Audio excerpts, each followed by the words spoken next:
Fonctionner. Super. Bon, bah, bonsoir à toutes et tous. Merci de vous être connectés à nouveau ce soir pour cette nouvelle session de l'Académie Notre Affaire à tous. Donc, pour rappel, ce sont des sessions de formation interne, on va dire, ou d'échanges collectifs autour d'un sujet sur lequel travaille notre affaire à tous ou qui peut être en rapport avec certains de nos projets. Et donc, ces sessions sont ouvertes à toutes les adhérents, adhérentes, tous les bénévoles en live pour que vous puissiez échanger avec les personnes qui animent ces sessions. Et donc, aujourd'hui, Roxane Chaplin. Et ensuite, elles sont donc accessibles sur notre chaîne YouTube à tout le monde. Ce soir, donc, on accueille Roxane pour parler de la directive sur la nouvelle directive sur la criminalité environnementale et notamment son penchant écocide, pour mieux comprendre comment déjà le contenu de cette nouvelle directive, mais aussi comment se sont déroulées les négociations européennes autour de ce texte. Et donc, pour présenter Roxane, Roxane est juriste spécialisée en droit de l'environnement, agrégée en économie. Elle a été déjà stagiaire il y a quelques années de Notre Affaire à tous en 2018, puis bénévole, responsable du groupe de travail éducation sensibilisation. Et depuis janvier 2021, elle est l'assistante parlementaire de Marie Toussaint, où elle suit principalement la commission des affaires juridiques et la commission environnement.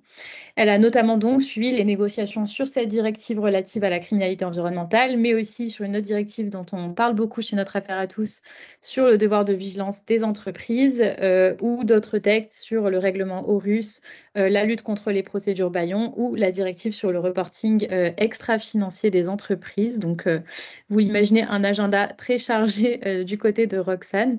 Et donc, on est très content que tu viennes nous parler de tout ça aujourd'hui, et puis avec ce focus sur cette directive criminalité environnementale. Donc, comme d'habitude, Roxane va nous parler pendant une bonne demi-heure, et ensuite, on aura le temps d'échanger collectivement. Vous pourrez à la fois partager vos réflexions ou poser des questions. Voilà, et donc Roxane, je te laisse le micro. Merci Emma. Bonjour à toutes et à tous. Alors je vais partager mon écran.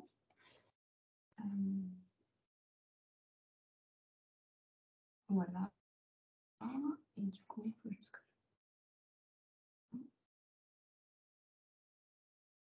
Est-ce que c'est bon pour vous? Nickel. Bon, merci pour la présentation du coup Emma.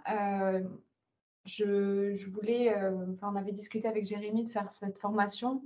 Ça nous paraissait important de parler de la directive sur la criminalité environnementale parce que cette notion d'écocide, comme on a déjà parlé Emma, est au cœur du combat de Notre Affaire à tous depuis le début. Et je voulais le rappeler au début de cette intervention. Notre Affaire à tous s'est créée en 2015 et elle est une ONG qui est issue du mouvement End Ecocide on Earth. Et donc, parmi les premiers objectifs de Notre Affaire à tous, c'était véritablement la reconnaissance du crime d'écocide au niveau international et porter aussi le sujet au niveau européen, au niveau national. Donc voilà. Ensuite, l'objectif de cette intervention, c'est de vous expliquer donc qu'est-ce que cette directive et quelles seront ses conséquences en droit français. Mais j'avais aussi envie d'utiliser cet exemple concret pour expliquer un peu les négociations européennes et comment se déroulent des négociations ici à Bruxelles, parce que c'est souvent quelque chose qu'on n'a pas trop connaissance. Certains ont pu voir peut-être la série Parlement, je ne sais pas, mais en tout cas, il y a plein d'étapes et c'est vrai que des fois, c'est difficile à suivre. Nous, je sais que sur la communication, par exemple, autour de la directive criminalité environnementale, on a souvent dit, voilà, on a reconnu le crime d'écocide dans telle commission, à tel niveau, et puis il y a eu souvent des questions, mais en fait, on en est où et c'est quand la véritable étape finale? Et en fait, ça fait depuis le début du mandat qu'on travaille dessus et on est toujours, enfin là, on vient de voter véritablement le texte final, mais il n'est pas encore publié. Voilà, ça prend du temps. Et donc, l'idée aujourd'hui, c'est de passer en revue un peu toutes les étapes. Et puis d'expliquer aussi comment on est arrivé à ce résultat, comment on a réussi à mobiliser la société civile, comment on a convaincu aussi les autres groupes politiques. Parce que je pense qu'il y a aussi une possibilité pour Notre Affaire à tous de déployer son son travail à l'échelle européenne. Donc, elle l'a fait cette année avec le devoir de vigilance, la directive sur le devoir de vigilance des entreprises. Et je pense qu'elle pourrait être amenée à le faire sur d'autres sujets. Et je pense que les bénévoles seraient aussi intéressés de travailler sur voilà, du plaidoyer peut-être au niveau européen. Donc, je ne vais pas rentrer, je voulais aussi dire que je ne vais pas rentrer forcément dans tous les détails du texte. C'est un peu technique, donc je ne sais pas si tout le monde est juriste ou s'il n'y a que des juristes. Donc, ça va être un peu des deux. Enfin, voilà, ça va être un peu un mix entre des aspects techniques et des aspects plus voilà, sur raconter l'histoire de la directive, on va dire. Et après, j'aimerais vraiment prendre le temps aussi de répondre à vos questions et d'échanger aussi sur les enjeux de la transposition et comment on peut travailler, continuer à travailler ensemble sur le sujet. Voilà. Donc rapidement, je vais partir du début, c'est-à-dire d'où est née la directive en 2008. Ensuite, pourquoi on est amené à réviser le texte pendant ce mandat-ci.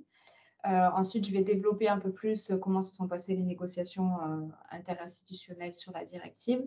Et enfin, je vais aborder les enjeux relatifs à la transposition en droit français. Donc, rapidement, sur l'origine de la directive, d'abord, il faut savoir ce qu'est la criminalité environnementale, qu'est-ce qui se cache derrière. En fait, la criminalité environnementale, c'est par exemple le trafic illégal d'espèces protégées, ça va être le trafic illégal de déchets ou encore des pêches illégales, des pollutions illégales de substances toxiques dans l'environnement, dans le sol, dans l'air, dans l'eau, etc.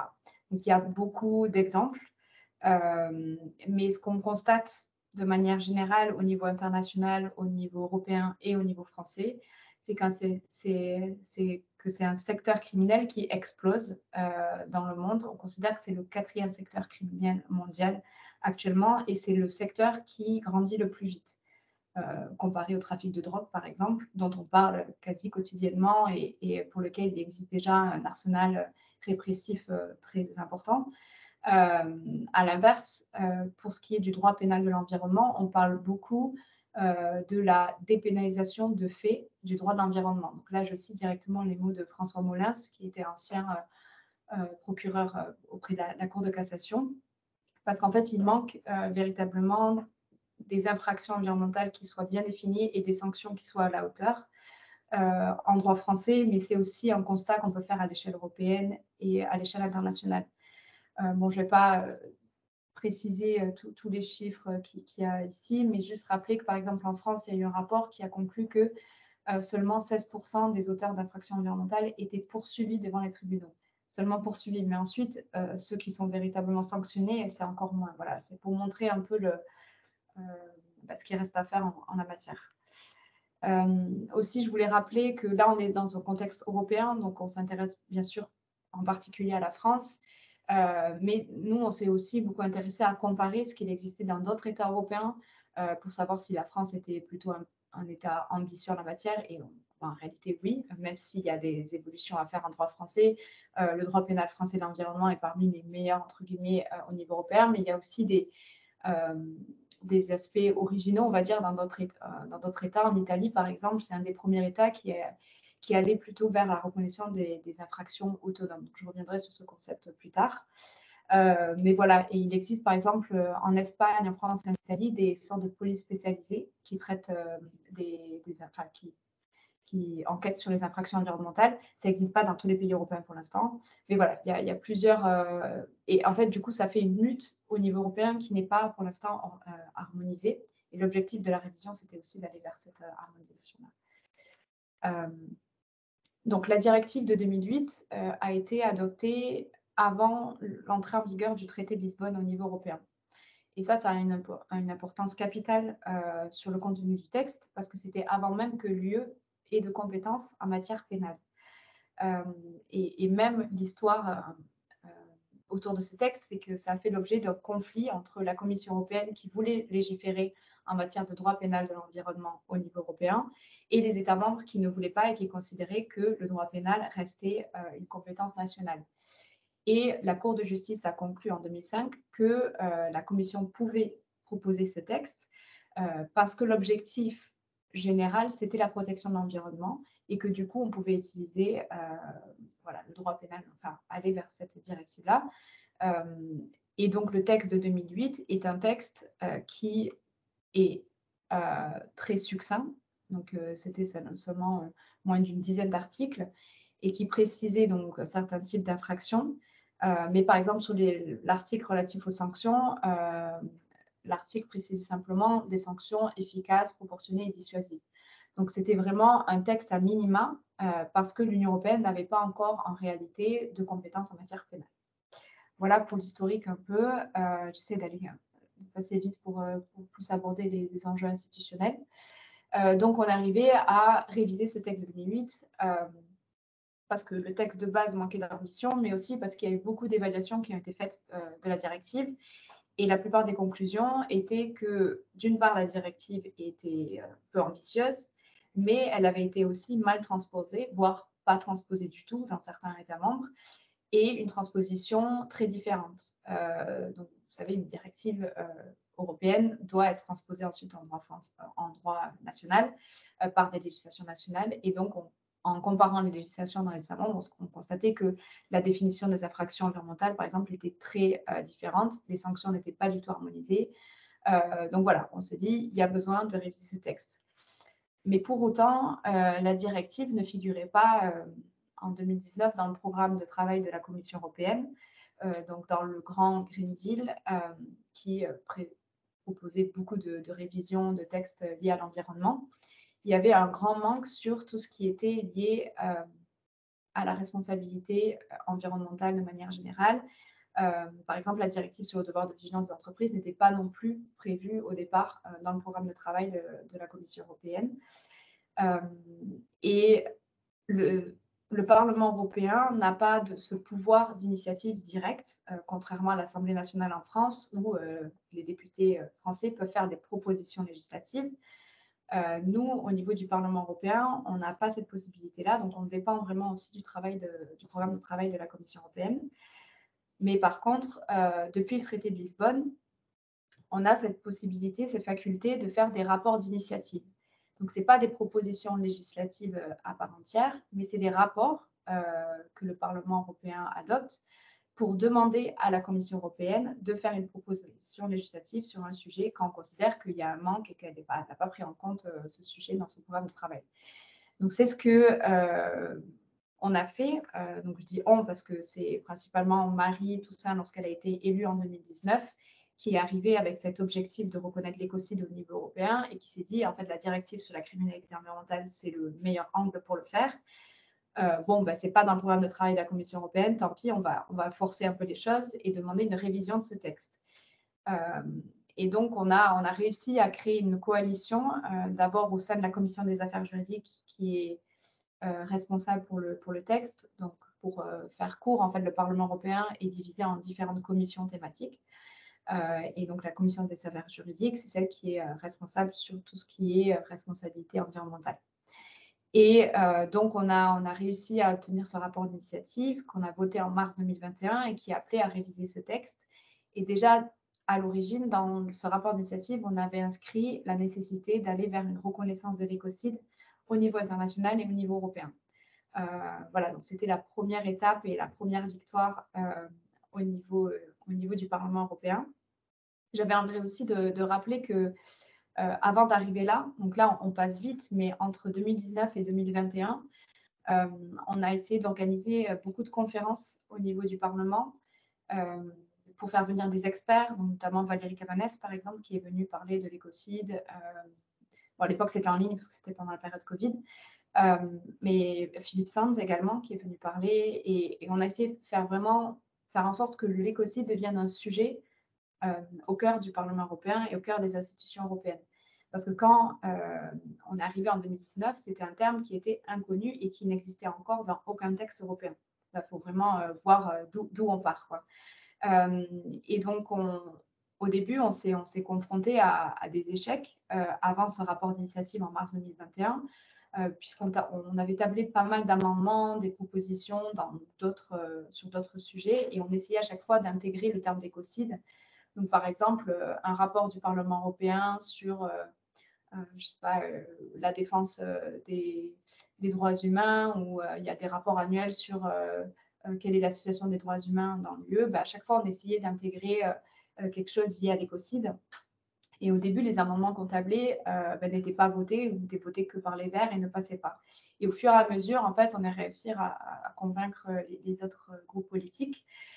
Donc notamment, on a aussi créé une coalition, on va dire, progressive au Parlement européen. Donc là, j'ai mis aussi des députés importants qui ont travaillé sur le texte. Donc il y a bien sûr Marie, mais il y a aussi nos collègues Saskia Brikmont, qui est députée, une eurodéputée belge, Caroline Rose, qui est aussi une députée française écolo, mais aussi des députés d'autres groupes politiques. Donc là, on a aussi en haut à côté de Marie, Antonius Manders, qui était le rapporteur, la personne en charge du dossier, qui est un député de droite néerlandais, mais pour le coup, qui est devenu à la fin, au final, un défenseur de l'écocide, si on peut dire, et qui citait même les PFAS en exemple et Dark Waters en exemple devant la présidence espagnole, au plus tard, pendant les négociations avec les États membres.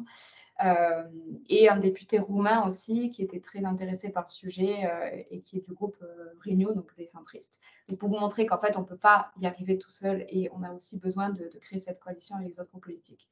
Et ensuite, Marie a aussi décidé de créer une alliance au-delà du Parlement européen de parlementaires à travers le monde. Donc en octobre 2020, on a créé cette alliance de parlementaires pour la reconnaissance de l'écocide.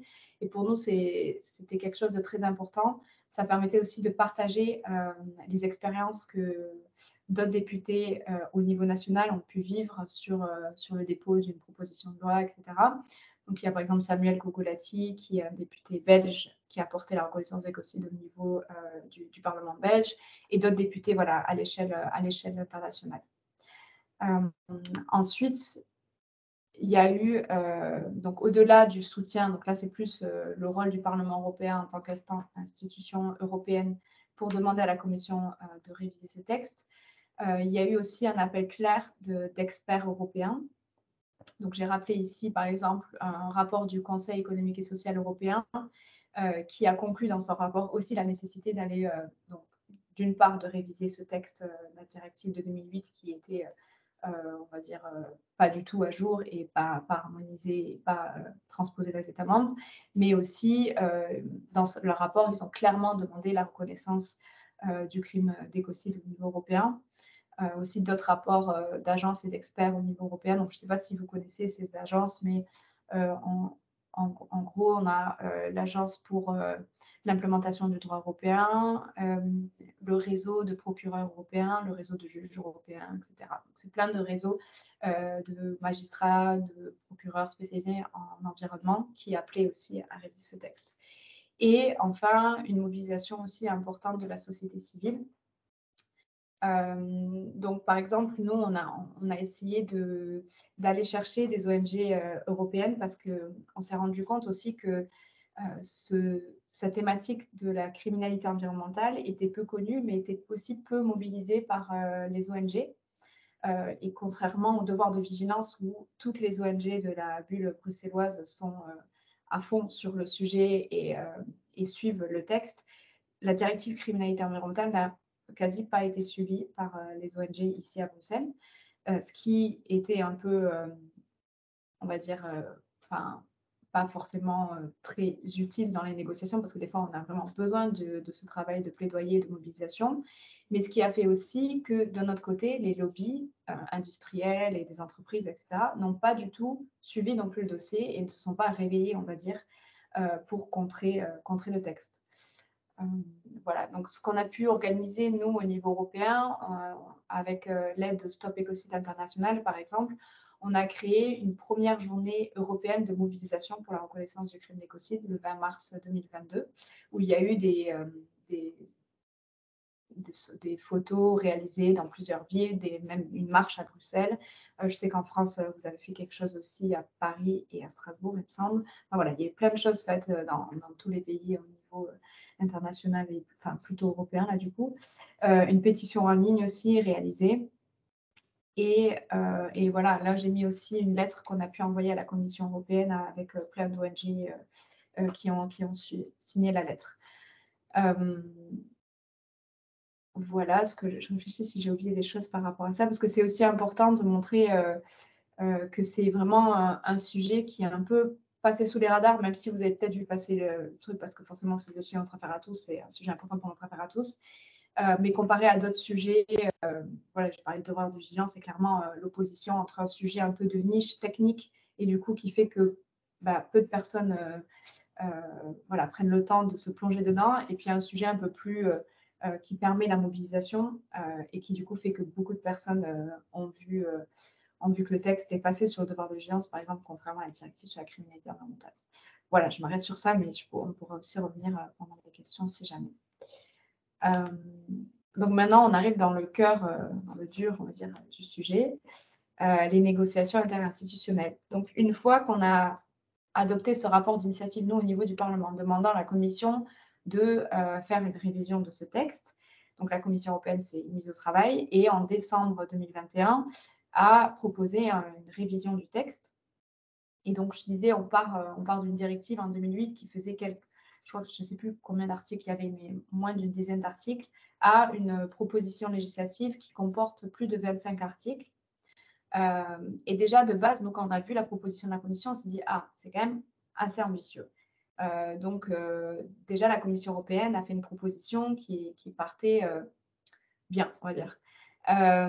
Donc, on a une augmentation du nombre d'infractions environnementales qui sont créées dans le texte.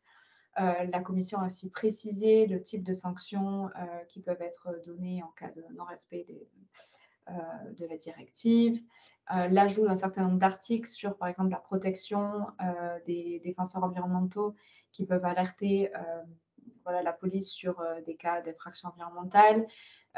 Également, la création d'une obligation pour les États membres de faire une stratégie nationale tous les ans sur la criminalité environnementale, une obligation de collecter des données, parce que c'est aussi quelque chose qu'on a remarqué, c'est qu'en fait, on a très peu de données sur le sujet, donc c'est pour ça aussi que c'est un sujet qui, de manière générale, la criminalité environnementale n'est pas considérée comme un problème en tant que tel, alors que, comme j'ai dit, c'est un secteur criminel qui explose.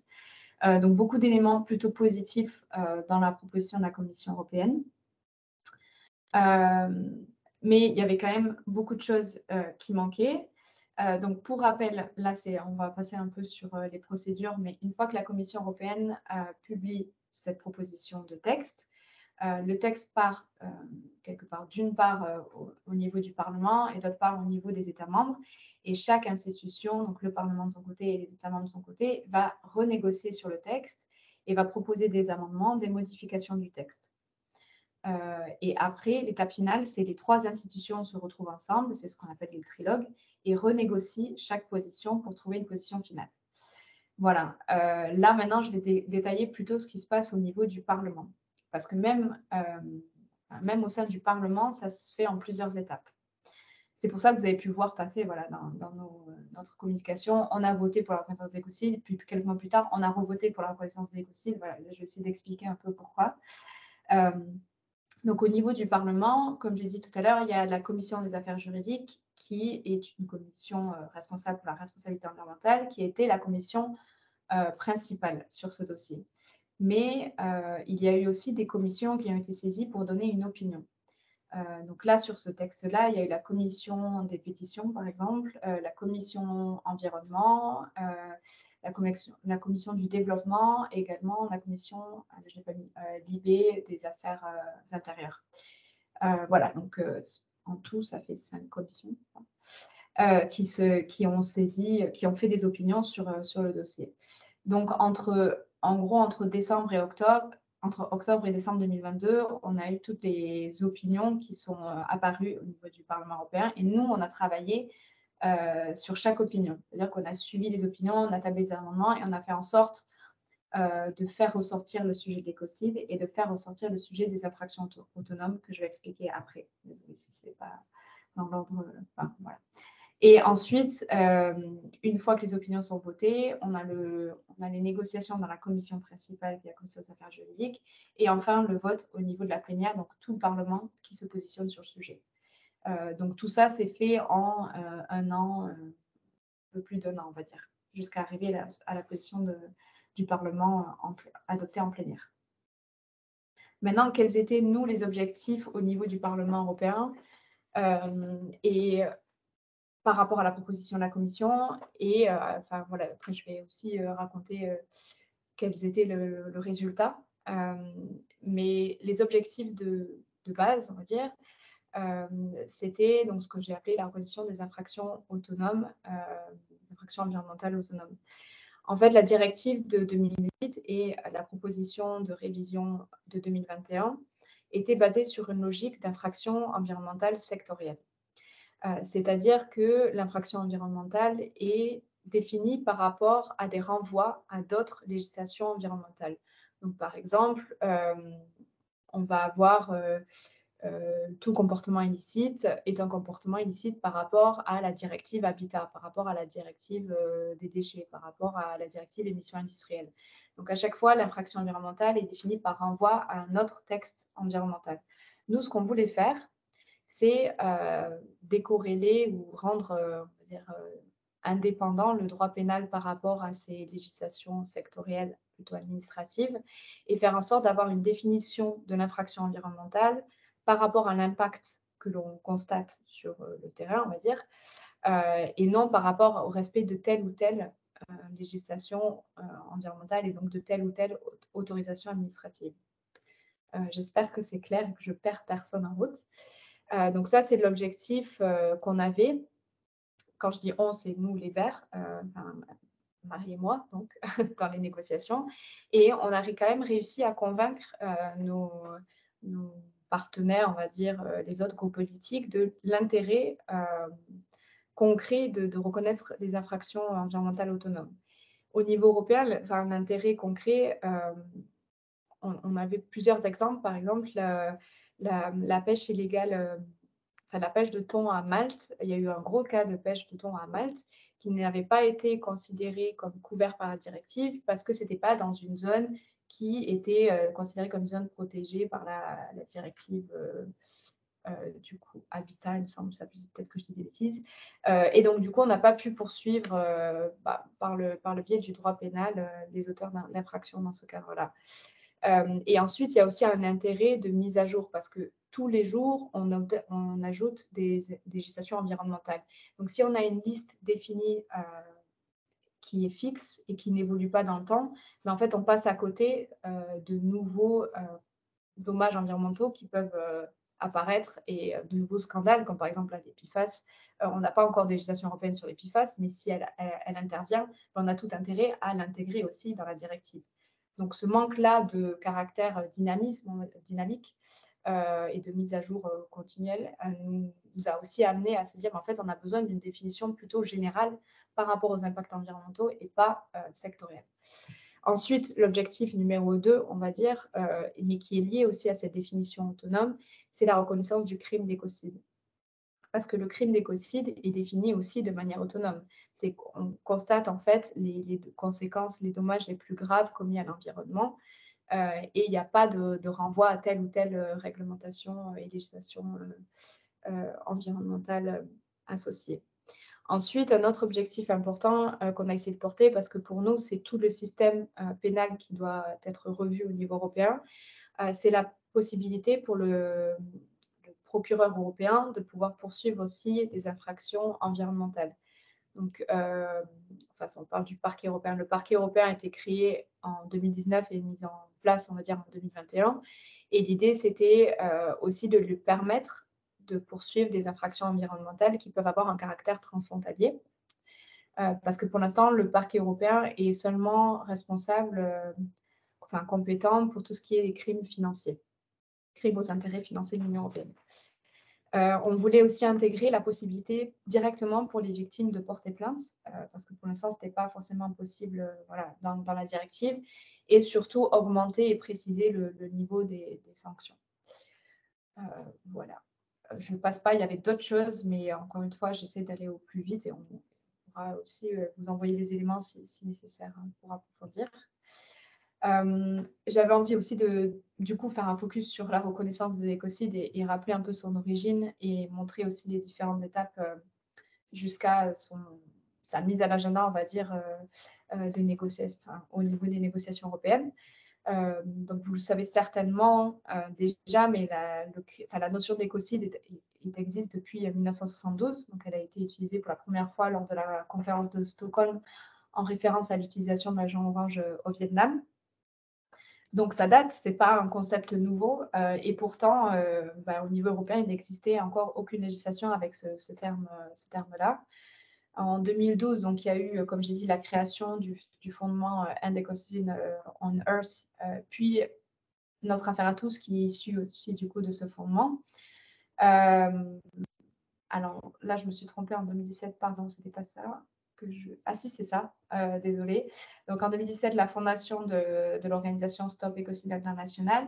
Et en 2021, donc ça, ce qui est très important, c'est la définition internationale du crime d'écocide qui est apparue et sur laquelle nous, on s'est basé pour construire nos amendements et qui nous a aussi beaucoup été utile pendant les négociations pour dire, en fait, ce n'est pas un terme inconnu. On a une définition juridique qui a été donnée par un panel d'experts au niveau international qu'on peut utiliser et qu'on doit transposer au niveau européen.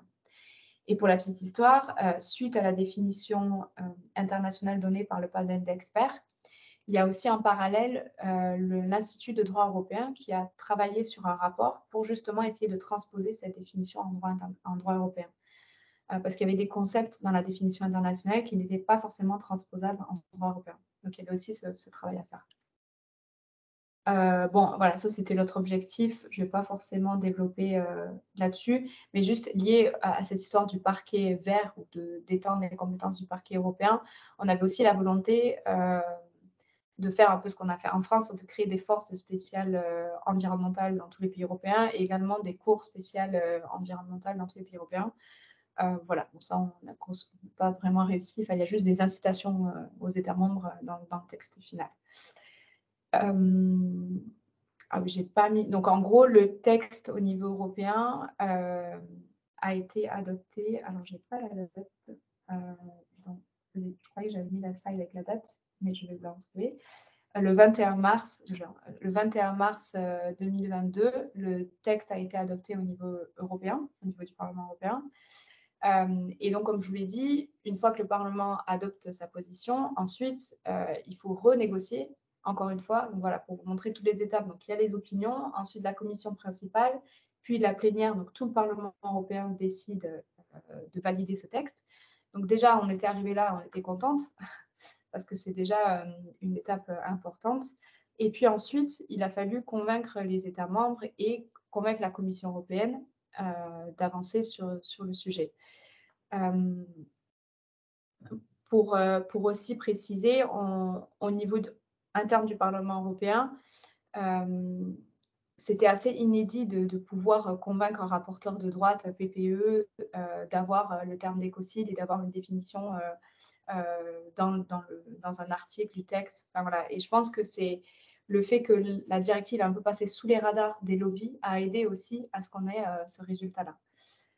Donc ensuite, les négociations avec les États membres. Alors, sans surprise, la position négociée par le Conseil était beaucoup moins ambitieuse que la position du Parlement et même que la position de la Commission. Donc, pour faire un schéma, on avait la position de la Commission qui était un peu au milieu, la position du Parlement qui était beaucoup plus ambitieuse et puis celle des États membres qui était beaucoup moins ambitieuse. Donc, les négociations qu'on appelle trilogues servent à trouver une position pour laquelle les trois institutions soient d'accord. C'est parfois complexe. Donc, on a passé plusieurs mois à essayer de convaincre les États membres. Et ce qui nous a beaucoup aidé aussi, c'est que la Commission européenne, et notamment le commissaire en charge de l'environnement, Sinkevičius, était plutôt ouvert à cette idée d'écocide parce que dans la proposition de la directive à l'origine, donc dès 2021, il y avait le terme écocide dans les considérants. Mais la Commission européenne considérait que l'écocide devait être appréhendé comme une circonstance aggravante des infractions environnementales. Or, nous, ce qu'on voulait faire, c'est créer l'écocide comme un crime qui est défini dans un article de la directive et qui est sanctionné en tant que tel, et pas seulement comme une circonstance aggravante. Voilà.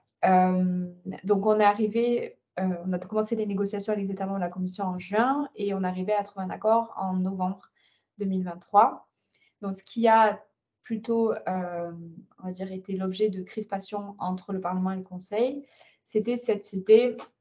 Donc là, je ne passe pas dans les détails, mais en fait, avant d'arriver à la position finale que je vais détailler après, il y a eu plein d'étapes de définitions différentes, etc.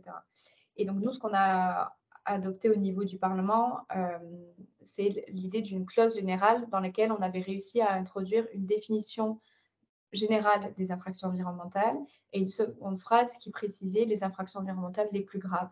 Et ensuite, on avait créé aussi des sanctions correspondantes. Donc ça, c'était cette clause générale du Parlement dans laquelle il y avait la définition d'écocide également. Autre objet de crispation, c'était le niveau des sanctions et cette idée d'étendre les compétences du parquet européen. Hop. Et donc, in fine, on est arrivé à un accord en novembre 2023. Donc là, je vous ai mis la définition finale de l'infraction pénale qualifiée.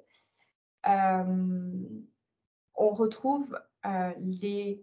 Alors, j'aurais dû mettre aussi la définition du panel de Stop Écocide, mais vous pouvez la trouver en ligne si vous voulez comparer. On retrouve les conditions matérielles qui ont été définies par le panel d'experts pour ce qui est de l'écocide. Donc, c'est pour ça qu'on a... Si vous lisez le texte en tant que tel et l'article 3, il n'y a pas le terme d'écocide.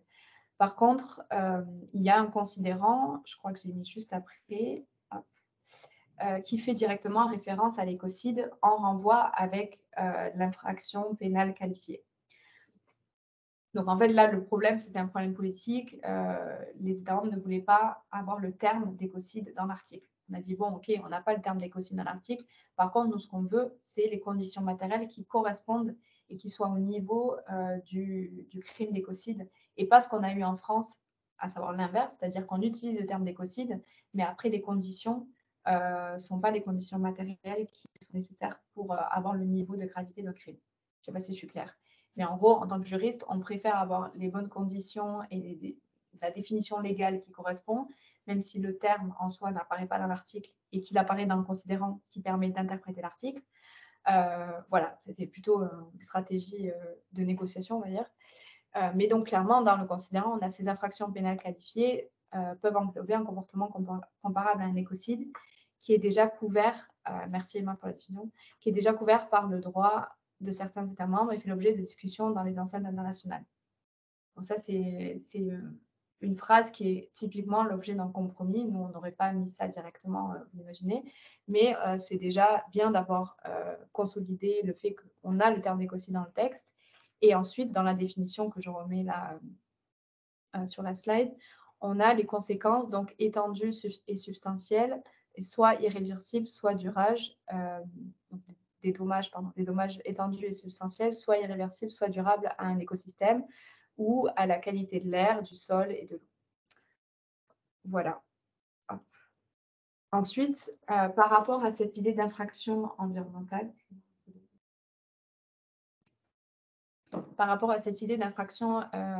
environnementale, autonome, on a essayé de modifier la définition des comportements illicites. Alors là, ça va être aussi un peu technique, désolée. En gros, toutes les infractions environnementales dans le texte sont définies par rapport à plusieurs conditions. Et l'une des conditions, c'est que le comportement soit illicite. Comme je l'ai dit tout à l'heure, le caractère d'illicité dans la proposition de la Commission européenne est défini en renvoi à des législations sectorielles. Et donc là, on voit très bien le comportement est illicite s'il viole donc, le droit de l'Union, blablabla, ou une disposition législative, réglementaire ou administrative qui découle du droit de l'Union, tel que listé en gros dans l'article. Et nous, ce qui nous semblait important, c'est de rajouter le fait que même si donc on a une autorisation administrative, on va dire, donc le petit b, en gros, une décision prise par une autorité compétente d'un État membre, on peut pouvoir aussi poursuivre pénalement. Et c'est un peu l'objet de la seconde phrase qui dit que si le comportement est aussi considéré illicite, s'il a été obtenu frauduleusement ou par la corruption. Donc ça, c'était déjà présent dans le texte. Et nous, on a rajouté « ou si cette autorisation constitue une violation manifeste d'exigences légales de fond pertinentes ». Et l'idée derrière, c'est de dire OK, on a une autorisation environnementale, mais cette autorisation environnementale, elle ne respecte pas tel ou tel principe de droit, de l'environnement. Principe de précaution, principe de prévention, principe pollueur-payeur, par exemple.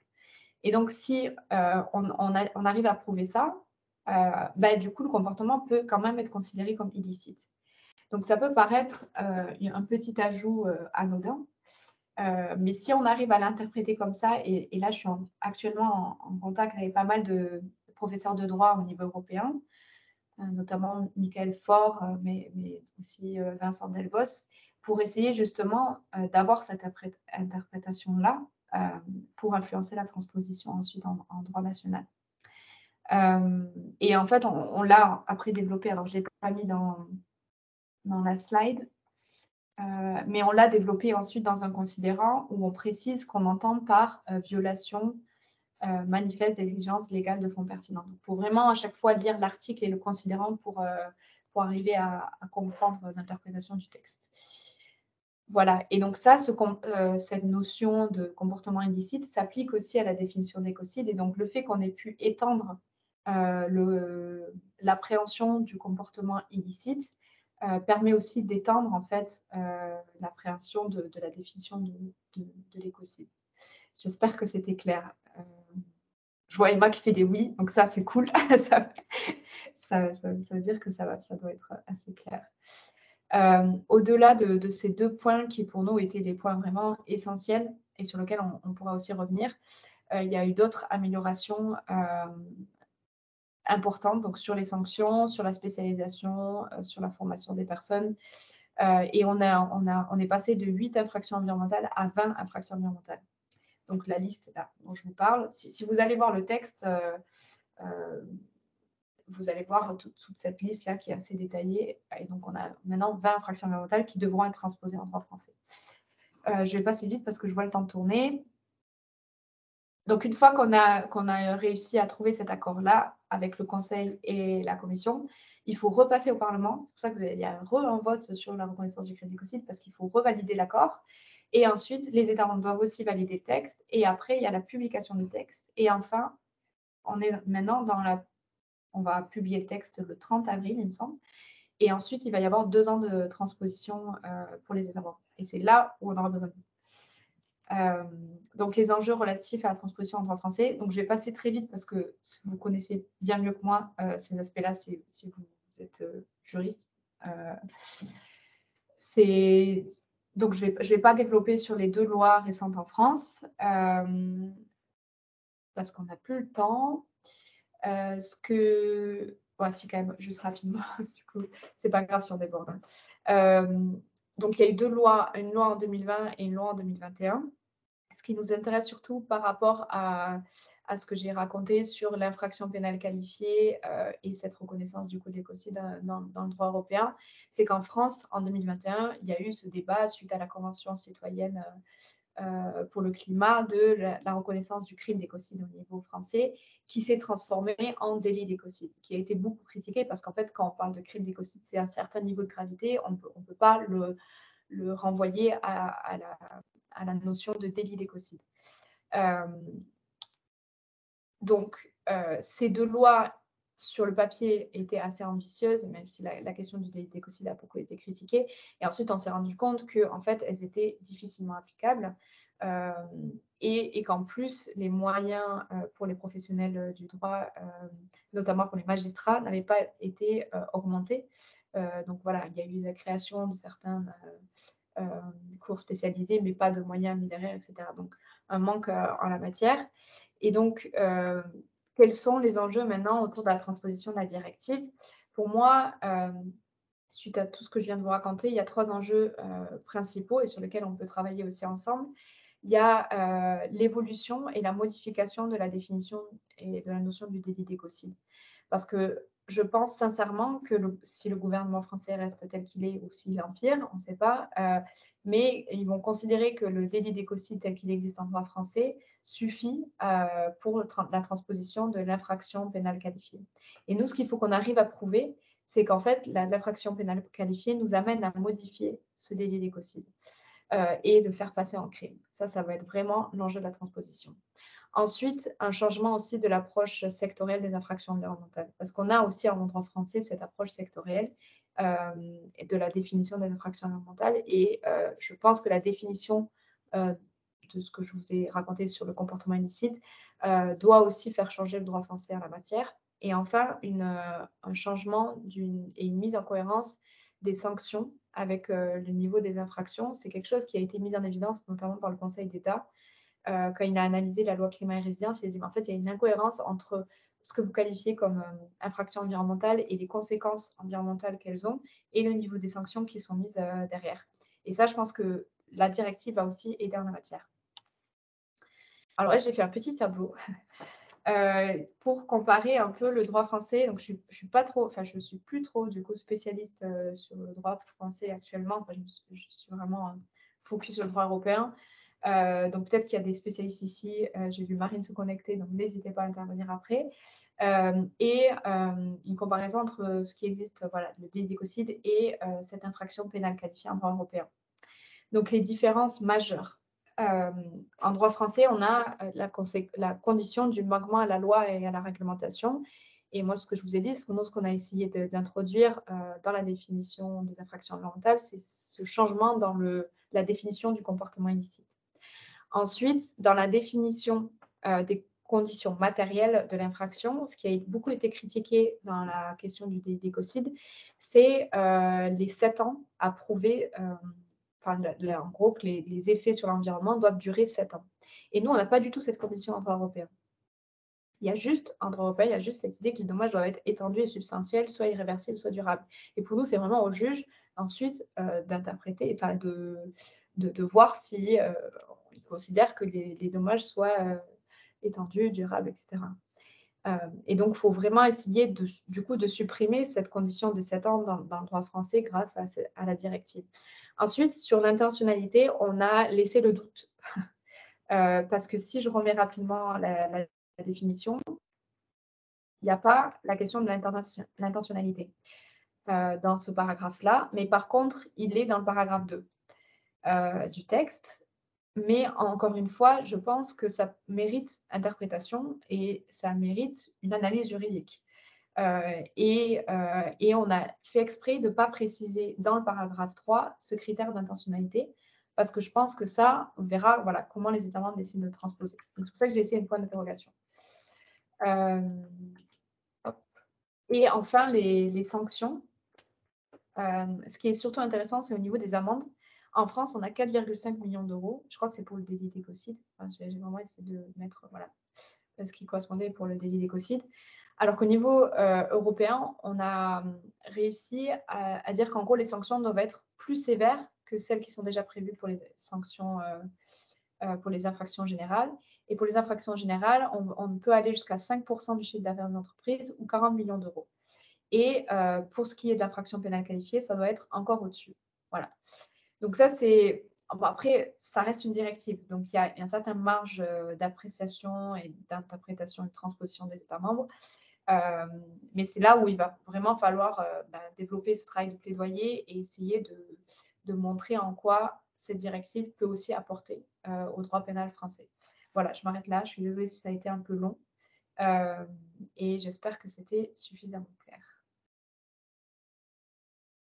Merci beaucoup, Roxane. C'était super intéressant à la fois sur le contenu, il y a plein de petits claps, à la fois sur le contenu du texte, mais aussi sur tout le processus qui a mené enfin tout l'historique qui a mené à son adoption. On va pouvoir prendre quelques questions. Alors, si vous voulez vous pouvez les marquer dans le chat ou même ouvrir votre micro. Allez-y, profitez-en sur justement soit les processus de négociation européenne, d'ailleurs sur ce texte, ou de manière plus générale, puisque c'était un des points que tu voulais mettre en avant, Roxane, et donc à la fois aussi comment est-ce qu'on peut s'en saisir en tant qu'ONG, ou alors sur ce texte précis de la criminalité, sur la criminalité environnementale. Allez-y. En attendant que les questions arrivent, toi, comment est-ce que justement, enfin, comme tu travailles sur l'écocide depuis un moment, y compris via notre affaire à tous, avant d'arriver au Parlement, Comment est-ce que tu étais satisfaite de cette victoire-là? Quels sont les principaux points enfin, tes principales frustrations, si tu en as, par rapport à ce qui a été adopté? Franchement, enfin, on était très émus avec Marie le jour du vote. C'est vraiment un texte qu'on a porté à bout de bras, dans le sens où en fait, comme j'ai dit, on a suivi toutes les opinions. Enfin, on ne fait pas ça pour tous les textes. Et même, par exemple, la directive sur le devoir de vigilance, je l'ai beaucoup suivi. Mais on peut pas suivre toutes les opinions, tout ce qui se passe. Or, sur la directive sur la criminalité environnementale, on a été identifié et tout le Parlement européen a identifié Marie et ensuite notre équipe comme les spécialistes sur le sujet, et y compris les autres groupes politiques. Et en réalité, sur le texte final, il y a énormément de dispositions qui viennent directement de nos amendements. Et alors qu'il y a énormément d'étapes, enfin, je ne sais pas si vous vous rendez compte, mais toutes les opinions, puis la position du Parlement, la position du Conseil, la position de la Commission, il faut prendre en compte tout ça pour arriver au texte final. Et voir que des amendements qu'on a déposés de base il y a 2 ans, voire 3 ans, restent dans le texte final et vont s'appliquer dans 27 États membres, c'est quand même assez incroyable, quoi. Et donc voilà, je pense qu'on a été très satisfaite, et Marie ne s'y attendait pas en arrivant en 2019 à arriver à ce résultat-là. Donc c'est vraiment une mobilisation importante, et tout ce travail c'est pour ça que j'ai essayé d'expliquer d'où on part et tout le travail qu'on a mis avant même le début des négociations pour arriver à ce résultat-là.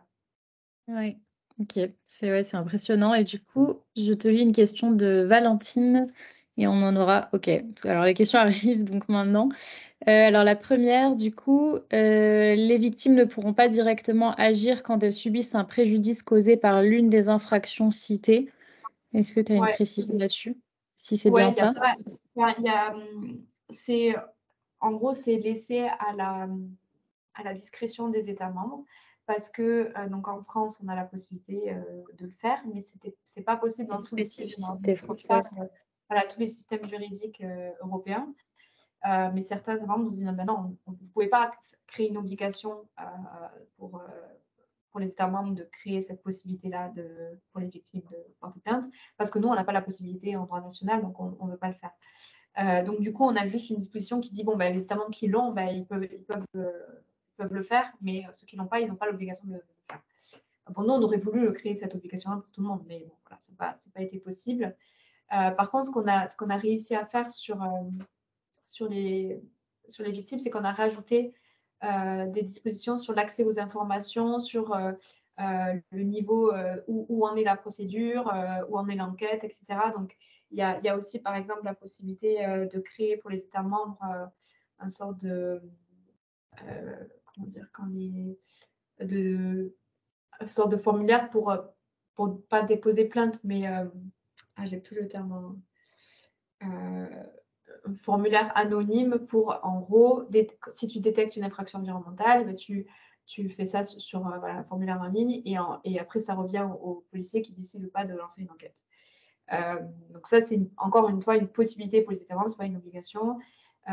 Et on a aussi renforcé voilà, la protection des personnes qui détectent des infractions environnementales et qui veulent du coup aller voir voilà, des enquêteurs assurer leur OK, protection. trop bien. Donc je pense que ça répond à ta question, Valentine. On a une seconde question sur,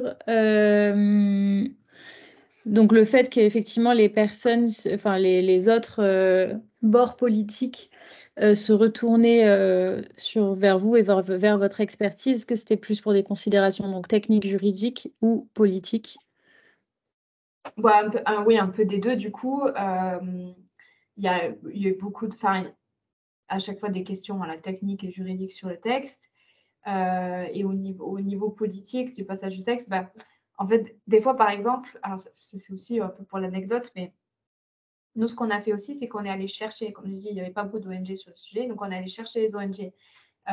Donc d'abord Stop Écocide, et puis après on est allé voir WeMove et Avaz, qui sont des ONG qui font de la mobilisation au niveau européen, et on leur a dit en fait il y a ce sujet-là, pourquoi vous ne mobilisez pas et vous ne faites pas de la com. Et en fait, au début, on allait chercher. Et en fait, après, au fur et à mesure, on s'est rendu compte qu'on n'avait pas forcément intérêt à tout le temps faire du bruit parce qu'il y avait certains votes qui pouvaient être compliqués et qu'on préférait faire du bruit après le vote et pas forcément mettre de la pression en avant du vote. Et par exemple, il y a des moments où le député de droite, donc M. Manders, nous a dit là, dites aux ONG de se calmer, de ne pas trop faire de bruit avant le vote, parce que sinon, moi, je vais avoir un problème avec mon groupe politique, parce que moi, je leur dis de soutenir le texte, mais s'ils voient que dans le texte, il y a telle ou telle disposition, faut faire attention, quoi. Donc, voilà, des fois, il y a eu des discussions stratégiques, politiques, sur comment on fait pour faire passer le texte, sans faire trop de bruit et sans faire en sorte que la droite et l'extrême droite se réveillent. Et donc, ça passe aussi, des fois, par des moments où on va dire aux ONG, bon là, attendez un peu, on voit si ça passe et après on communique. Ok, super intéressant. Là, je te transmets 2 questions. La première sur le refus de l'extension de la compétence du parquet européen en matière environnementale. Voilà, sur quelle est la raison principale de ce refus et est-ce qu'il y a une possibilité que le sujet revienne. Et une seconde sur le fait, alors c'est un peu technique juridique, mais effectivement, la peine d'emprisonnement prévue là, par la directive européenne, c'est de 8 à 10 ans, ce qui correspond en droit français à une peine délictuelle. Pourquoi est-ce que donc on utiliserait le thème crime? Et sur le délai maximal de transposition, il me semble que tu disais que c'était 2 ans, si je ne me trompe pas. Ouais. Voilà. Et du coup, je te laisse répondre sur la compétence du parquet et sur cette notion de crime. Ok. Alors, sur la compétence du parquet, plusieurs raisons. La première qu'on nous a... Ça a disparu. Ouais, la première qui est apparue, c'est en gros, le parquet européen est trop jeune. Il a été mis en place en 2021. On a encore besoin de temps avant d'étendre ses compétences à d'autres sujets. Et il est déjà sous l'eau, il manque de moyens, etc. Donc ça, c'était plus une raison qui revenait souvent. Ensuite, une raison un peu technique liée au fait qu'on ne pouvait pas étendre les compétences du parquet européen via cette directive-là, parce qu'en fait, le parquet européen a été créé par un autre texte, et donc on ne pouvait pas, par la directive, modifier un autre texte européen. On aurait dû réouvrir ce texte-là et étendre ses compétences. Et il y en a même qui utilisaient les traités européens pour dire que ce n'était pas possible dans les traités. Bon, non, on considère que oui, mais tout dépend de certaines interprétations. Donc ça, c'était plutôt au niveau technique. Et puis après, je pense qu'il y a une raison politique, qui est que les États membres ont eu déjà du mal à accepter la création du parquet européen. Et je pense auront du mal à accepter le fait qu'on étende les compétences du parquet européen, aussi parce que le domaine pénal, c'est vraiment quelque chose que les États membres souhaitent garder pour eux et ne veulent pas vraiment donner à l'UE des compétences importantes. Et c'est forcément un sujet qui va revenir sur la table parce que nous, on voudra le remettre à l'agenda et qu'on va faire en sorte que le parquet européen va étendre ses compétences. Et je pense que ça va arriver dans les années proches. Ils sont déjà en train de se préparer, je pense, au sujet. Mais voilà, il faut juste que nous, on pousse aussi et qu'on montre la volonté politique au niveau du Parlement de faire ça, quoi. Bon, après, on verra les prochaines élections et la prochaine composition du Parlement, si on peut faire ça ou pas. Sur Ecocide, alors, cette distinction de convention délit-crime est aussi une spécificité française qui n'existe pas dans d'autres pays européens. Donc déjà, ça, c'est une chose. Et ensuite, je ne sais pas comment c'est en droit français par rapport aux 10 ans, mais les 8-10 ans, c'est le minimum. C'est-à-dire que les États membres peuvent très bien décider de faire, de considérer que c'est 15-20 ans de prison. En fait, c'est un minimum maximum harmonisation. Donc, je ne sais pas si c'est pareil sur les 10 ans du droit français. Mais en gros, dans la transposition, le gouvernement peut très bien décider de mettre 15 ans. Il n'est pas obligé de respecter 8 et 10 ans. C'est le minimum qui est fixé, quoi. Donc ça, c'est une première réponse. Ensuite, pour nous, la question de la durée d'emprisonnement n'a jamais été un objectif en soi, parce qu'on n'est pas forcément pour l'emprisonnement et on veut plutôt attaquer les entreprises sur le porte-monnaie, quoi. Donc, on s'est plus concentré sur les sanctions applicables aux personnes morales plus que sur les sanctions applicables aux personnes physiques. Parce qu'après, il faut comprendre la question du compromis.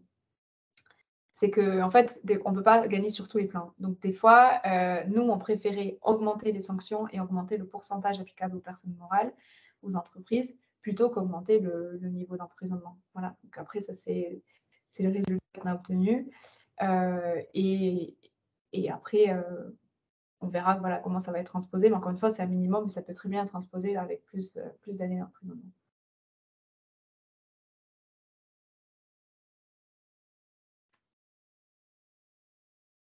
Tu sais, de lire en même temps.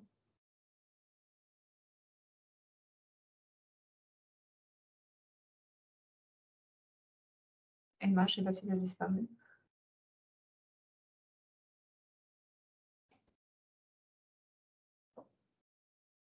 Ah, Marine, je crois que tu peux. C'est bon, je peux poser ma question? Ouais. Vas-y, Pardon, vas-y. je mets ma caméra, salut.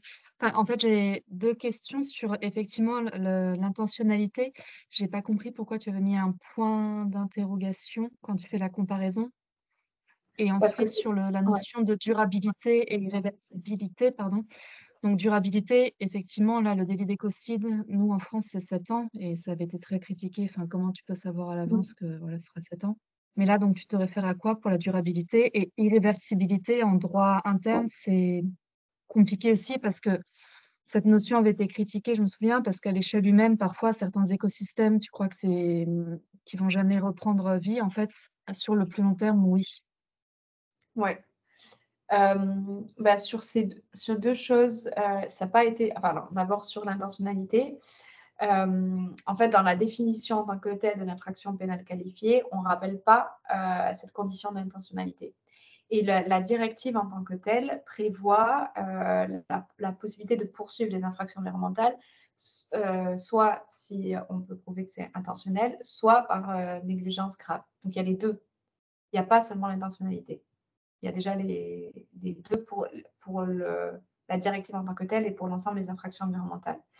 Et dans le paragraphe sur l'infraction pénale qualifiée, donc le paragraphe dit écocide, on renvoie au début à la liste des infractions sectorielles dans lequel il y a marqué intentionnel. Et il y a en fait un autre paragraphe qui dit mais les infractions qui ont été décrites au-dessus, qui peuvent être poursuivies si elles sont intentionnelles, elles peuvent aussi être poursuivies si on peut prouver que le comportement est de négligence grave. À chaque fois, je dois traduire dans ma tête parce que je n'ai pas travaillé en français. Mais donc, des fois, ce n'est pas très clair en français. Désolée. Mais voilà, donc du coup, en fait, c'est que des trucs par renvoi. Et le point d'interrogation est là parce qu'en fait, on ne l'a jamais discuté dans les négociations. Et parce qu'on savait très bien que ça n'allait pas passer. Et que si on le mettait sur la table, ils allaient vouloir l'inscrire en tant que tel. C'est intentionnel dans le paragraphe 3. Donc pour l'instant, le paragraphe qui est sur l'infraction pénale qualifiée ne mentionne pas explicitement ça doit être intentionnel. Si tu te réfères à la structure générale de l'article 3 qui définit les infractions environnementales, tu peux avoir soit intentionnel, soit sérieuse négligence. Mais donc, sérieuse négligence, ce serait plutôt dol éventuel et donc quand même intentionnalité, parce que en droit interne, tu pourrais pas avoir un crime Ouais, sans mais quand intention de le commettre. C'est pour ça que ça avait été balayé, la proposition de la Constitution pour le climat. Un crime sans intention, c'était pas possible. Alors après, que tu reprennes aurait dû savoir ou aurait dû savoir, tu vois, et là, tu qualifies la négligence ou l'imprudence, mais c'est quand même un dol, mais éventuel. C'est ça l'idée, ouais. j'imagine. Ouais, bah après, il faudra voir les analystes qui ont fait du texte, mais nous, là, quand on est arrivé à la fin des négociations, c'est une proposition qui est arrivée comme ça sur la table, et nous, on s'est dit, en fait, il faut qu'on accepte ça, parce que si on demande de modifier ou d'ajouter des termes, etc., on va juste rien obtenir du tout. Donc après, il faudra vraiment, et on pourra aussi refaire un point ensemble ou avec d'autres pour vraiment détricoter le texte et voir exactement comment ça peut avoir une application en droit français. Et c'est pour ça que je vous dis, ben là, en fait, j'aurais besoin de notre affaire à tous et il faudra vraiment travailler une analyse du texte. Mais voilà, je sais plus ce que je voulais dire. Merci. Et tu avais une autre question ou alors non? Non, oui, sur la notion durabilité, irréversibilité, la Ben, il y a pas page. ça, il y a pas, s'il y a quand même des paragraphes du texte qui le précisent aussi, mais il faut savoir que c'est encore une fois, c'est une directive, donc c'est pas le texte final qui existe en droit national. Et normalement, la Commission européenne va aussi donner des lignes directrices pour l'interprétation des termes du texte, pour aider justement les États membres à la transposition. Donc là, il faudra aussi suivre ce qui sort de la Commission européenne et s'ils précisent ou pas des éléments. Mais nous, ce qu'on a voulu faire, c'est justement ne pas avoir ce critère de 7 ans ou quoi, et garder en fait, quand tu disais l'irréversibilité, que ça peut être critiquable, mais en fait, l'irréversibilité n'est jamais une condition seule. Donc, c'est soit irréversible, soit durable. Donc, comme tu as le durable à côté, ben, ça suffit, entre guillemets, et tu n'as pas besoin de prouver ce caractère irréversible. Tu vois, on a fait en sorte aussi de ne pas avoir des conditions. Oui, le critère alternatif, ou c'est ça, vous vous êtes battu dessus aussi. Ouais. Mmh. Ouais. OK. Merci. Ok, ben, merci beaucoup. Je pense, sauf si tu voulais vraiment prendre une autre question, Roxane, mais sinon, je vous propose s'il y a des questions qui sont vraiment restées sans réponse, n'hésitez pas à nous les transmettre à l'adresse, par exemple, contact@notreaffaireatous.org ou sur WhatsApp ou autre, et je les transmettrai à Roxane pour qu'elle puisse vous répondre. C'était super intéressant. Merci beaucoup. Vous pourrez du coup retrouver la rediffusion dans quelques jours sur notre chaîne YouTube.